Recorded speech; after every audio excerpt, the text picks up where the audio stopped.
Kitab rahasia-rahasia zakat dengan nama Allah yang Maha Pengasih lagi Maha Penyayang.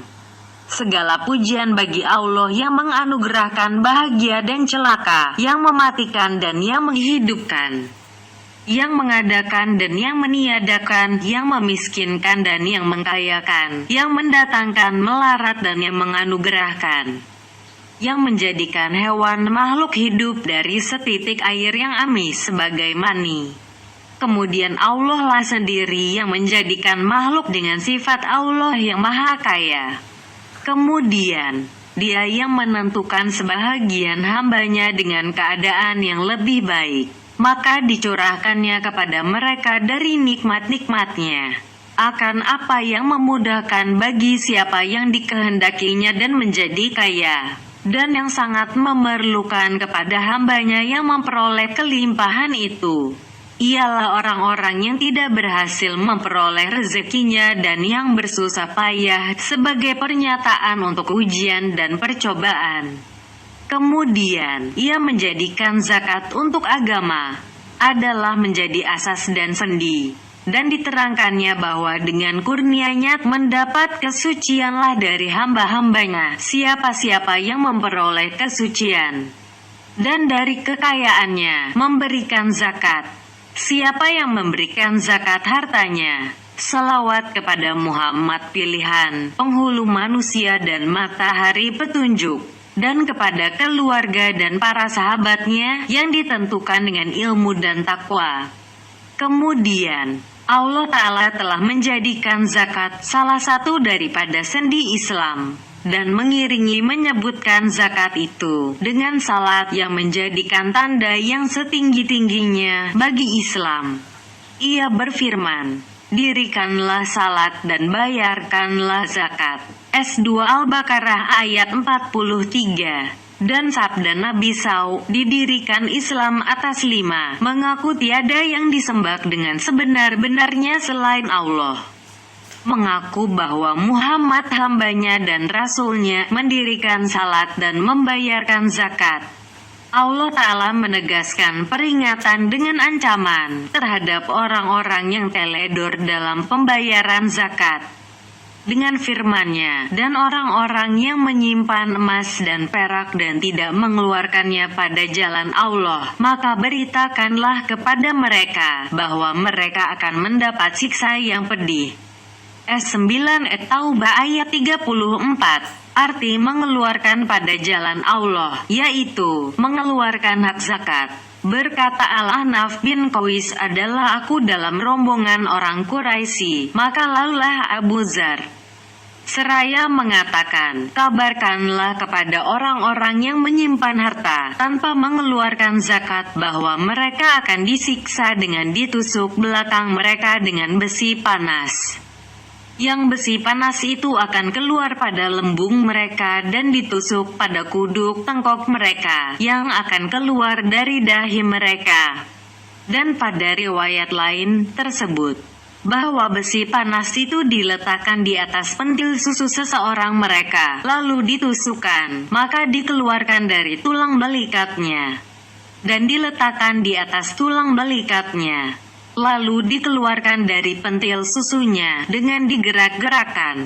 Berkata Abu Dzar, "Telah sampai aku kepada Rasulullah SAW, di mana beliau sedang duduk dalam naungan Ka'bah.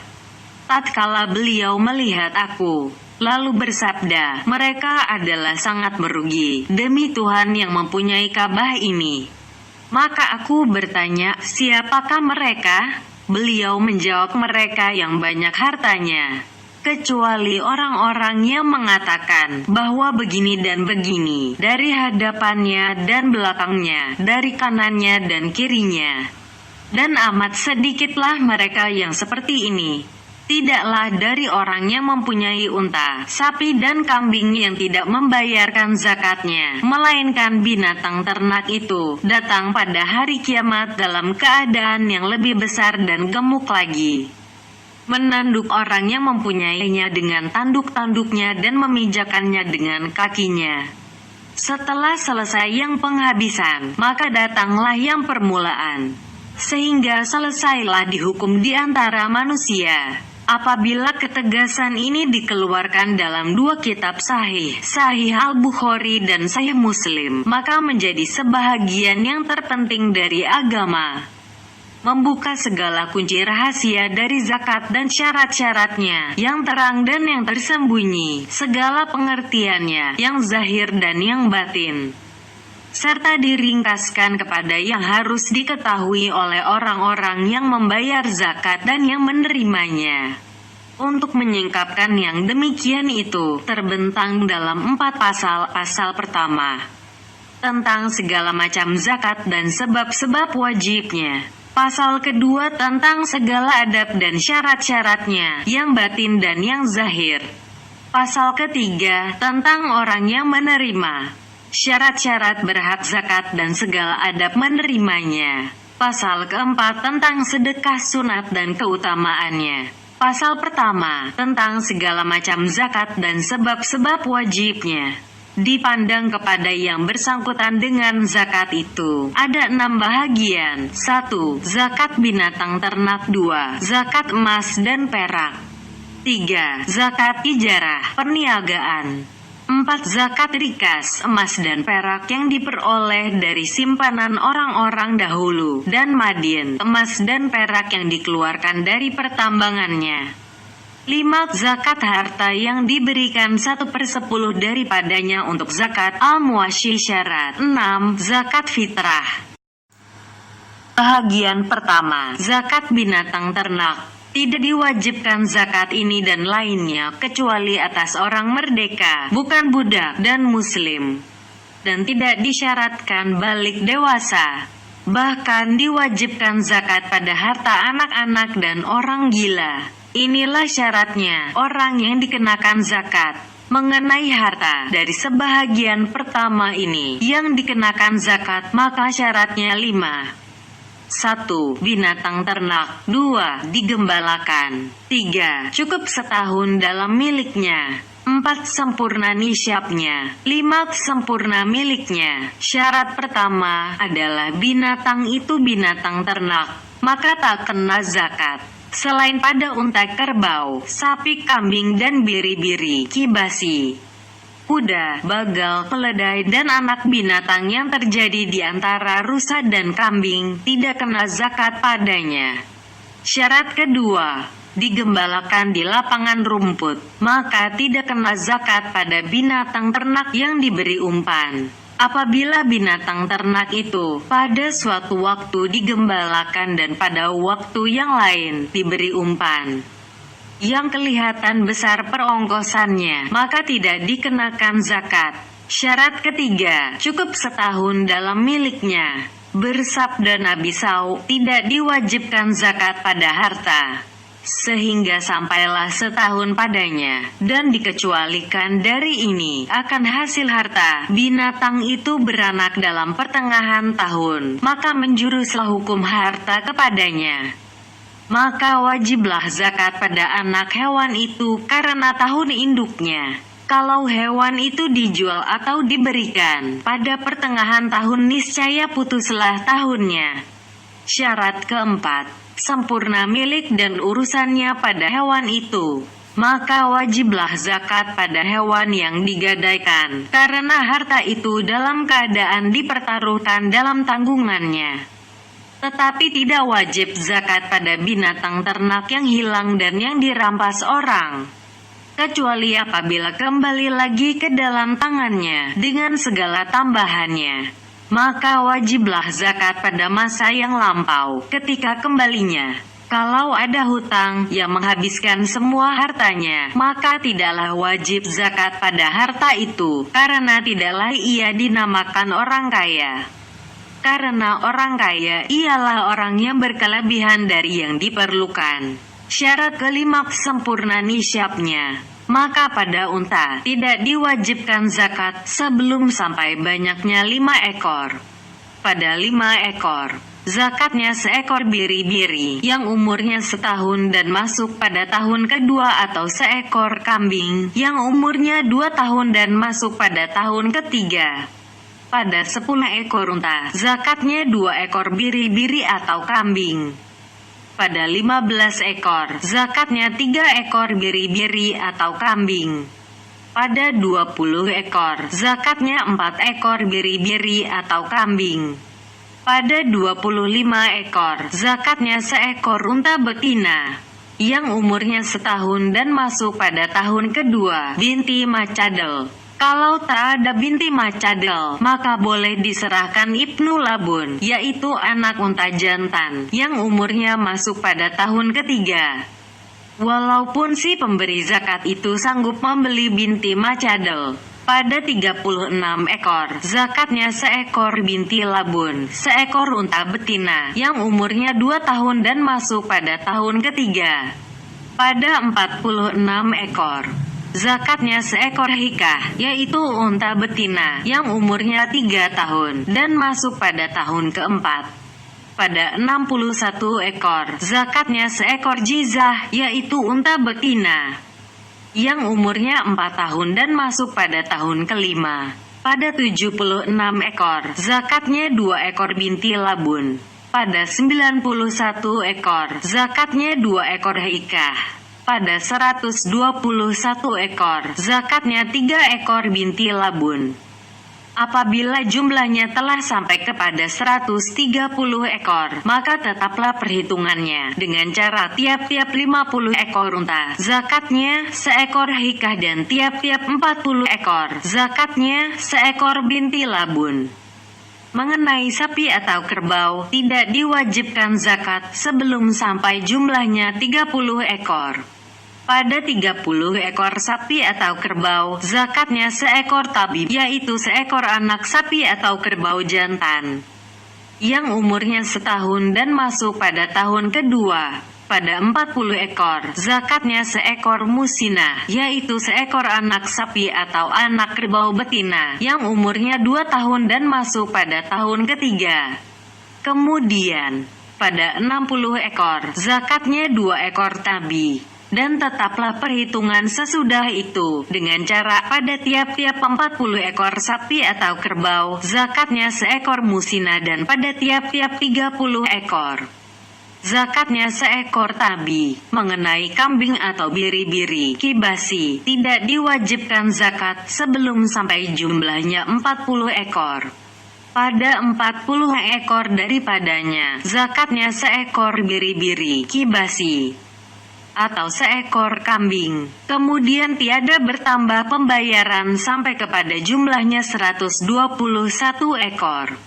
Maka pada 121 ekor itu, zakatnya 2 ekor biri-biri atau kambing sampai kepada jumlahnya 201 ekor. Dan pada 201 ekor ini, zakatnya 3 ekor sampai kepada 400 ekor. Maka pada 400 ekor ini, zakatnya 4 ekor. Kemudian, tetaplah perhitungannya, bahwa pada tiap-tiap 100, zakatnya seekor. Zakat daripadanya 2 harta yang bercampur, adalah seperti zakat dari seorang pemilik tentang niabnya. Kalau ada di antara 2 orang 40 ekor kambing, maka zakatnya seekor. Kalau ada di antara 3 orang 120 ekor kambing, maka zakatnya seekor juga di antara mereka bertiga. Campuran yang masih kentara adalah seperti campuran yang tidak kentara. Tetapi disyaratkan kedua pemilik itu menempatkan kedua binatang ternaknya bersama-sama, memberikan minuman bersama-sama, mengambil susunya bersama-sama, melepaskannya bersama-sama, tempat pengembalaannya bersama-sama, dan melepaskan jantannya bersama-sama.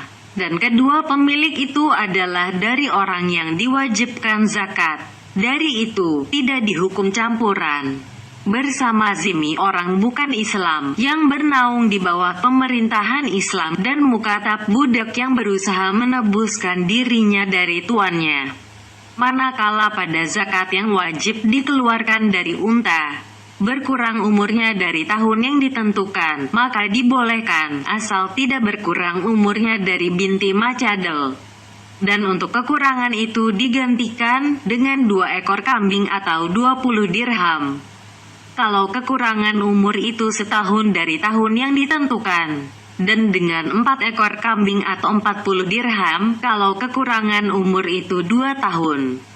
Dan boleh pula diberikan dengan yang lebih tinggi umurnya dari tahun yang ditentukan, asal tidak melewati umurnya dari jizah. Untuk pengganti dari yang berlebih itu, diambil dari pengurus harta Baitul Mal. Jangan diambil untuk zakat hewan yang sakit. Apabila ada sebahagian harta hewan itu sehat, walaupun seekor, dan diambil dari hewan yang bagus, akan yang bagus, dan dari yang kurang bagus, akan yang kurang bagus, dan tidak diambil untuk zakat. Hewan yang terlalu banyak makannya, hewan yang hampir melahirkan anak, hewan yang diperoleh dari riba, hewan yang menjadi jantan untuk hewan-hewan betina, dan hewan yang terbaik dari yang dimiliki oleh penyerahan zakat. Bahagian kedua, zakat harta yang diberikan 1/10 daripadanya untuk zakat al-muasysyarat. Wajib 1/10 untuk zakat pada tiap-tiap tumbuh-tumbuhan yang menjadi makanan yang mengenyangkan, yang sampai banyaknya 800 man alat timbangan, dan tidak diwajibkan kalau kurang dari itu, dan juga tidak diwajibkan zakat pada buah-buahan dan kapas. Hanya diwajibkan pada biji-bijian yang menjadi makanan yang mengenyangkan, pada kurma kering dan buah anggur kering. Dihitung dengan kiraan 800 man itu, ialah pada kurma kering dan anggur kering. Tidak pada buah kurma basah, rutab, dan buah anggur basah, inap. Dikeluarkan untuk zakat setelah dikeringkan, dan menjadi cukup harta dari salah seorang, yang dicampurkan dengan harta orang yang lain, dalam campuran yang beraduk, seperti sebuah kebun yang berkongsi di antara ahli-ahli waris. Untuk semuanya, berjumlah 800 man buah anggur kering, zabib. Maka wajiblah atas sekalian mereka 80 man zabib dibagi menurut bahagian masing-masing, dan tidak dikira campuran, kalau campuran itu tidak secara beraduk. Tidak dicukupkan nisyab gandum dengan syair, dan dicukupkan nisyab syair dengan garam, karena garam itu semacam syair. Kewajiban zakat yang 1/10 itu, kalau tumbuh-tumbuhannya disiram dengan air yang mengalir atau dengan air dari tali air, tegasnya tidak dengan pengeluaran ongkos.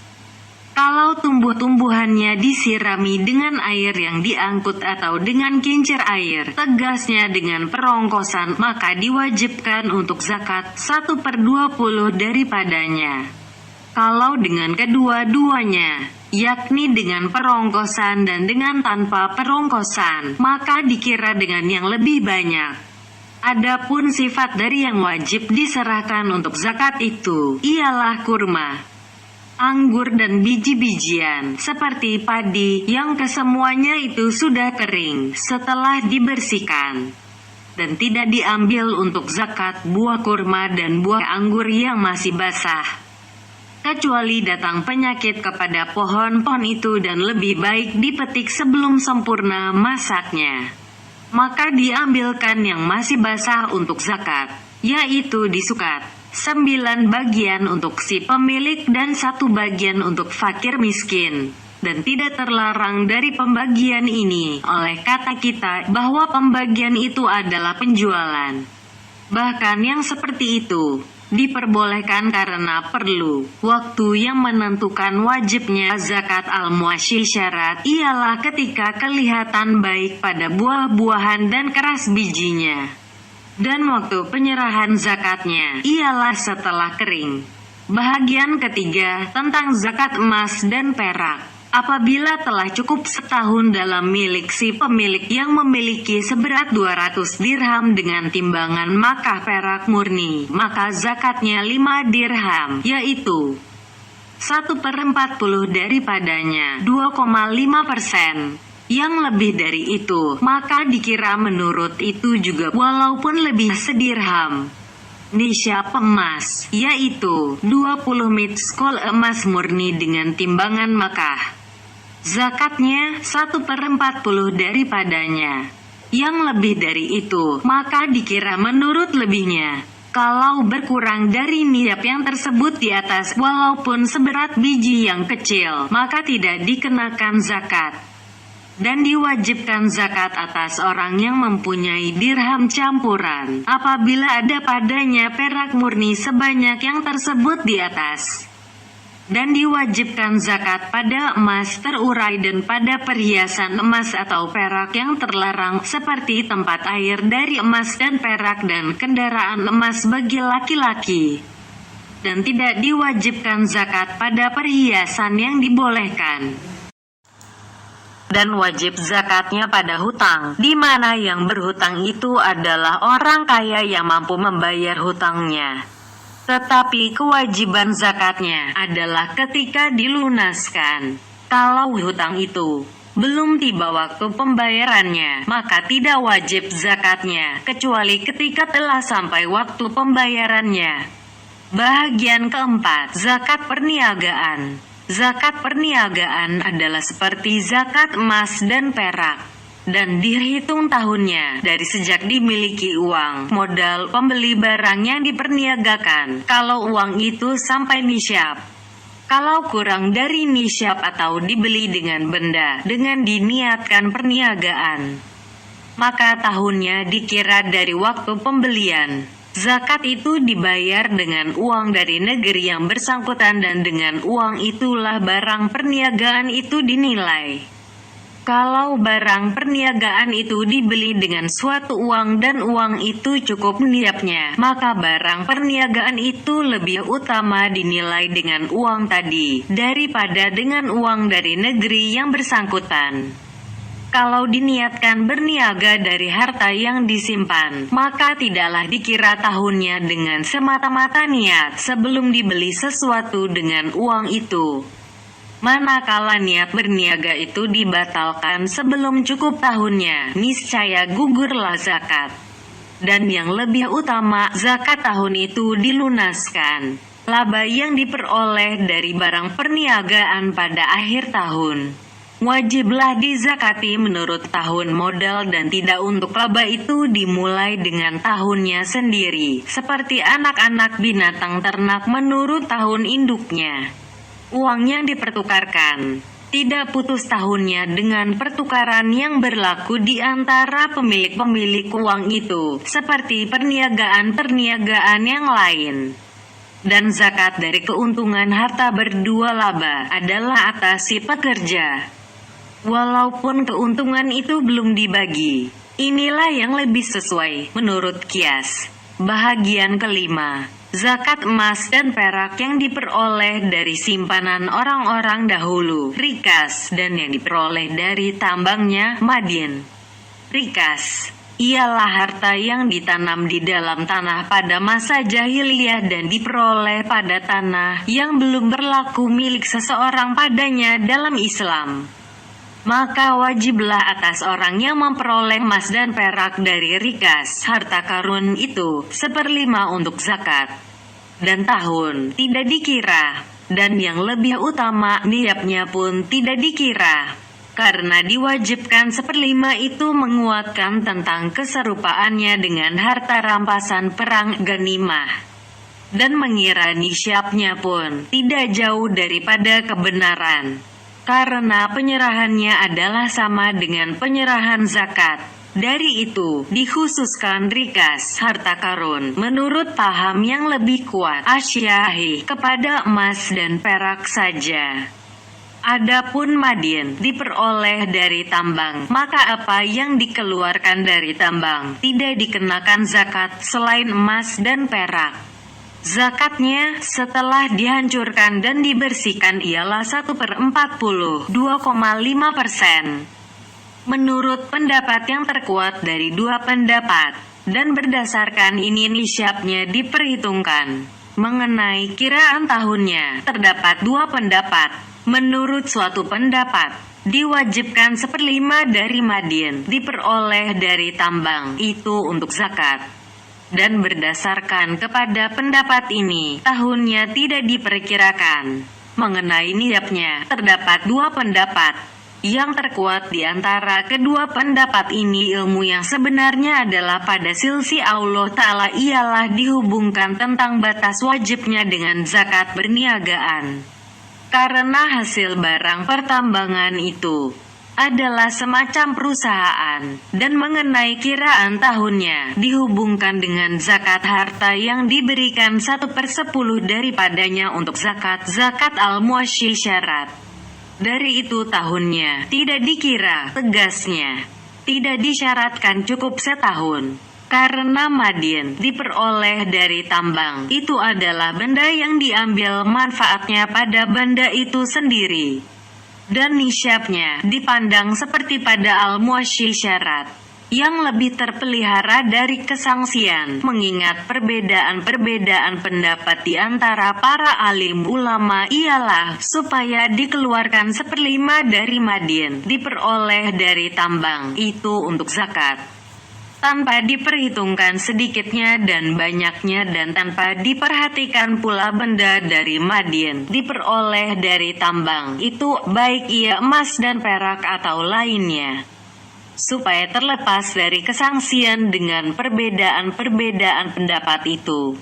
Karena perbedaan-perbedaan pendapat itu merupakan sangkaan-sangkaan keras yang mendekati kepada kebenaran daripada pertentangan. Meyakini kepada suatu fatwa daripadanya adalah membahayakan, karena pertentangan yang meragukan itu. Bahagian ke-6 tentang zakat fitrah. Zakat fitrah itu wajib, menurut sabda Nabi SAW, atas tiap-tiap muslim yang ada kelebihan dari makanannya dan makanan orang-orang yang menjadi tanggungannya pada hari raya kejadian diri yang suci bersih dan malamnya, sebanyak segantang daripada makanan yang mengenyangkan dengan sukatan gantang Rasulullah SAW, yaitu 22/3 man 3,5 liter. Yang dikeluarkan dari jenis makanannya atau dari jenis yang lebih baik daripadanya. Kalau ia bermakanan tetap gandum, maka tidak dibolehkan syair untuk zakat fitrahnya. Dan kalau ia bermakanan tetap biji-bijian yang bermacam-macam, niscaya dipilihnya yang terbaik. Dan mana saja yang dikeluarkannya, memadailah. Pembahagian zakat fitrah itu adalah seperti pembahagian zakat harta yang lain. Maka wajib dilengkapkan dengan segala macam manusia yang berhak menerimanya. Tidak boleh dikeluarkan yang telah hancur ditumbuk dan yang telah menjadi tepung yang halus. Diwajibkan atas suami muslim, fitrah istrinya, fitrah budaknya, anak-anaknya, dan tiap-tiap keluarganya yang menjadi tanggungannya, yakni yang wajib ia tanggung nafkahnya dari bapak, ibu, dan anak-anaknya. Bersabda Nabi SAW, lunasilah zakat fitrah itu dari orang-orang yang nafkah hidupnya menjadi tanggungan kamu. Zakat fitrah dari budak yang dipunyai oleh 2 orang yang berkongsi adalah atas orang-orang itu. Dan tidak wajib zakat fitrah budak yang kafir. Kalau sang istri mengeluarkan fitrah untuk dirinya sendiri, maka memadailah. Dan bagi sang suami boleh mengeluarkan fitrah untuk istrinya tanpa izin istri, kalau makanan yang berlebih setelah dikeluarkan untuk fitrahnya mencukupi untuk sebahagian dari orang-orang yang menjadi tanggungannya, maka dikeluarkanlah fitrah untuk sebahagian itu. Dan yang lebih utama didahulukan ialah yang nafkah hidupnya lebih kuat menjadi tanggungannya. Rasulullah SAW mendahulukan nafkah anak dari nafkah istri dan nafkah istri dari nafkah pembantu rumah tangga. Inilah hukum-hukum fikih yang harus diketahui oleh orang kaya.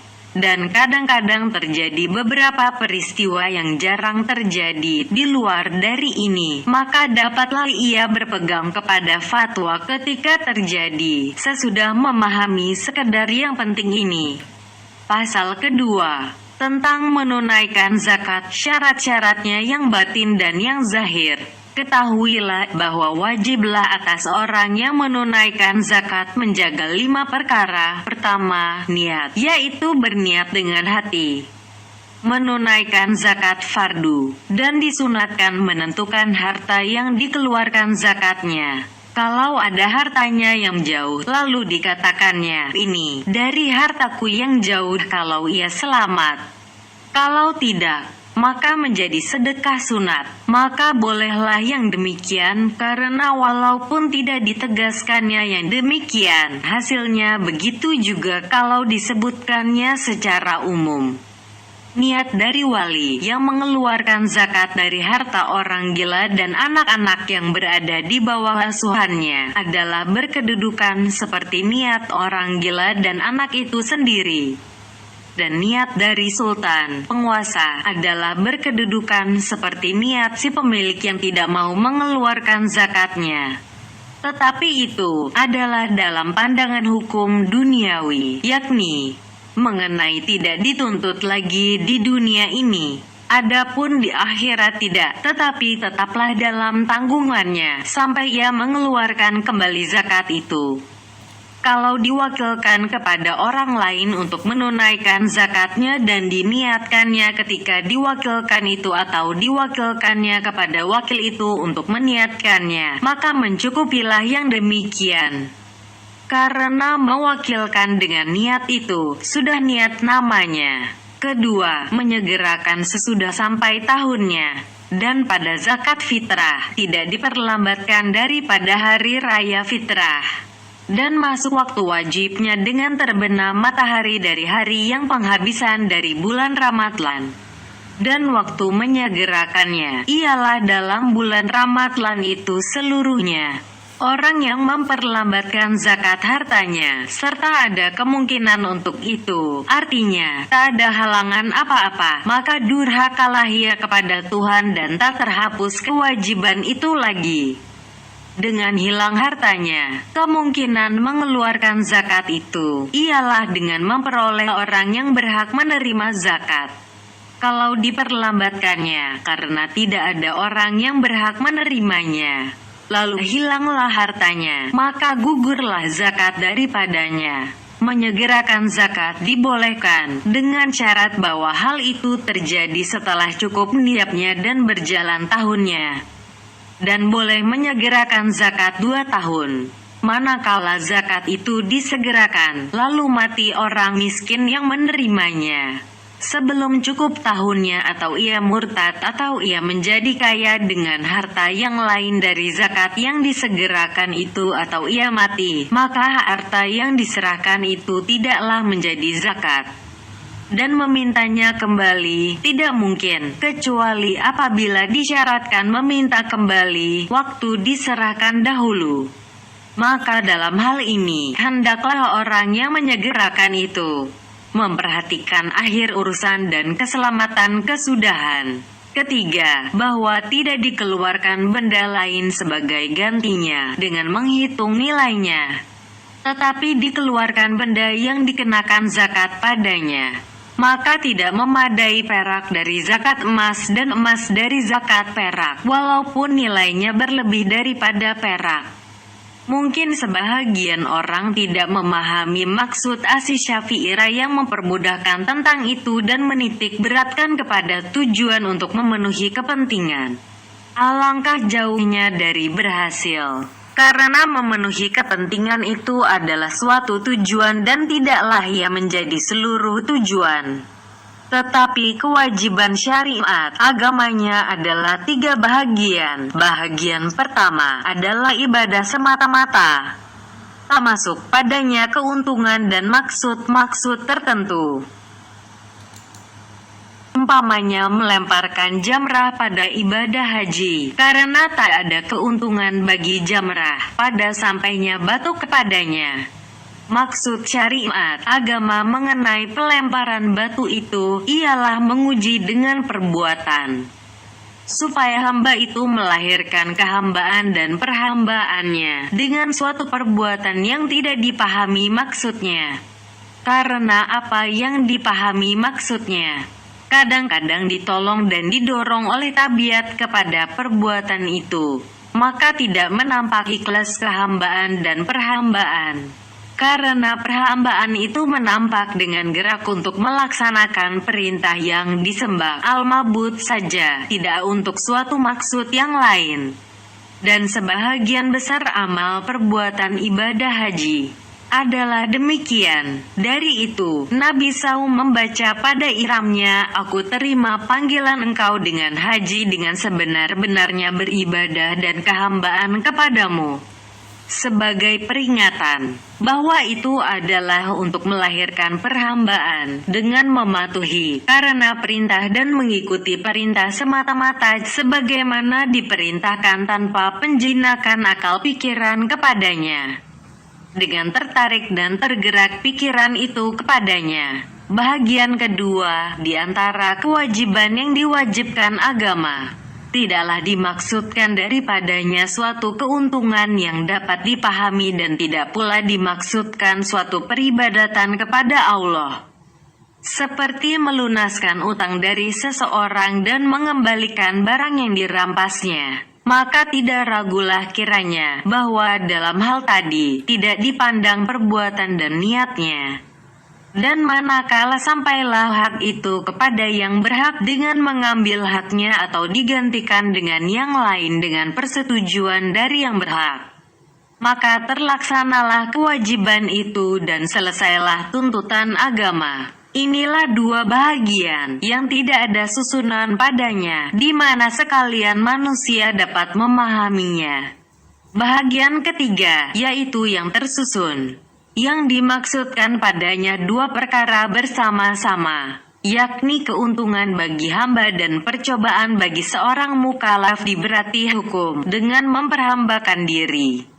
Maka berkumpullah padanya perhambaan kepada Tuhan yang ada pada pelemparan jamrah dan keuntungan pada pengembalian hak milik. Inilah bahagian yang dipahami pada perbuatan itu sendiri. Maka kalau datanglah agama menyuruhnya, niscaya wajiblah terkumpul di antara kedua maksud itu.